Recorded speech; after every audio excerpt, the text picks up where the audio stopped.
So now we back into it, and I'm gonna go ahead and get started in Fruity Loops to go ahead and finish off the connections.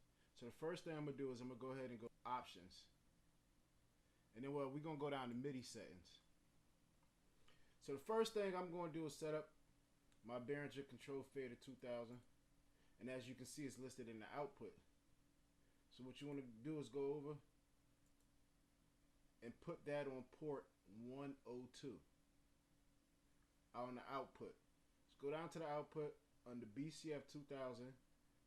It should show Mackie Control Universe, but you just want to make sure that's set to port 102, and you change the ports right here. So I'm just, you click up and drag up, just make sure that's set to port 102.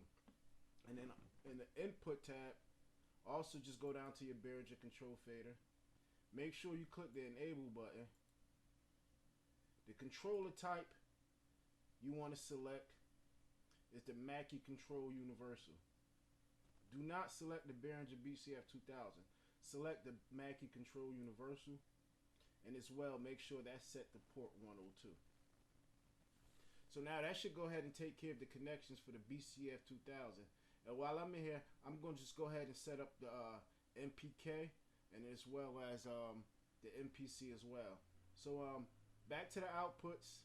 As you can see on my MPK, it switched to on, and I set that port to 107. And the same thing goes to the bottom in the inputs. I enabled it. I just set this to a generic controller because I don't believe there's an MPK preset. And a generic controller works, you know, fine for me under Fruity Loops. Plus, the MPK has this built-in Fruity Loops Studio preset. So I'm gonna just make sure that port is set to 1. I'm gonna set that port to 127. Don't ask me why, but it just seems to work like that. So they say if it ain't broke, don't fix it. And then for my MPC is MIDI to my Steinberg MI4 interface with MIDI cables in and out in the ports.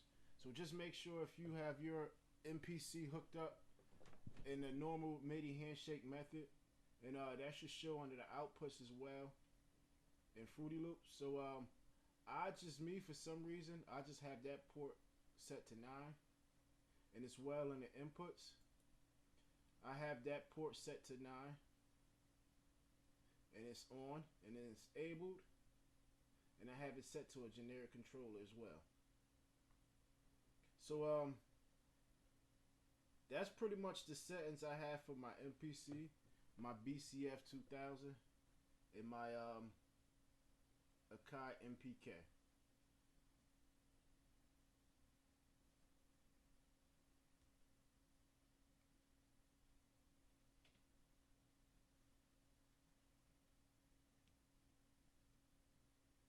And one thing I forgot to mention is that when you sync into the MPC, you want to make sure the synchronized type is set to MIDI clock, because you're going to be sending MIDI clock out from Fruity Loops through your interface into the MPC. And I'm gonna post the pictures too as well as to show you what your settings on your MPC should look like.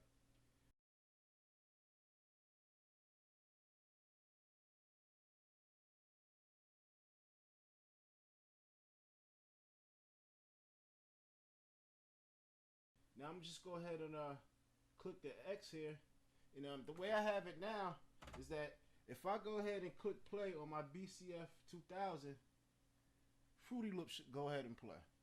So let's go ahead and give it a test. And as you can see, Fruity Loops starts to play. I hit stop, Fruity Loops stops. I hit play, Fruity Loops plays.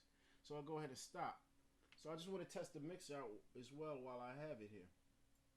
So as you can see, I'm gonna just move the faders on the BCF 2000, and as you can see, the faders and Fruity Loops move up and down as well. So you can control all your parameters, your volume, your EQ, You can even control your VTS instruments with the Behringer Control Fader 2000. I love this little board. I'm not even gonna front on it, man. It does wonders, and you know, if you can, just go ahead and pick yourself up one. And then I also notice I'm gonna just go ahead and bank shift, and that's gravy right there, because once you bank shift, it automatically bank shifts through Fruity Loops at the same time, so you always have constant access, or you have eyes on what channels you're currently working on in your BCF 2000. So I mean, that's great. That's amazing if you ask me. So I'm gonna just go ahead and hit play on my MPK as well, as just make sure I got that synced up properly with Fruity Loops. And as you can see, I go ahead and hit play on the MPK, and it plays. I hit stop, it stops. Good. As you can see, play, it plays. Stop, it stops. So as you can see, I have, you know what I'm saying, the MPK. I'm hitting the pads on the MPK, and it's triggering, you know, the sounds in Fruity Loops. And the same thing on me, my MPC. You know, pads on the MPC, and it's triggering the sounds in Fruity Loops. So, you know, right now I'm currently go ahead and, you know, go do a nice cook up if I want to, and put together a nice simple, you know, good beat, just to go ahead and show you how everything works together. So I'm not gonna bore you, and I'm not gonna babble on and ramble. If you have any questions about anything you saw, just feel free to comment or send me an email, and I'll try my best to get back to you. Once again, just a nice little simple setup, and stay tuned for more tutorials where I go in depth with, you know, showing you how to sync up to Cubase, and as well as Pro Tools. And then I'll do some more fun stuff, like show you how to use the MPC with the FPC inside Fruity Loops, you know, just to give you a hybrid of what that looks like. And you know, we're just gonna have some more fun. So I thank you for watching this tutorial, and stick around for more to come. Thank you.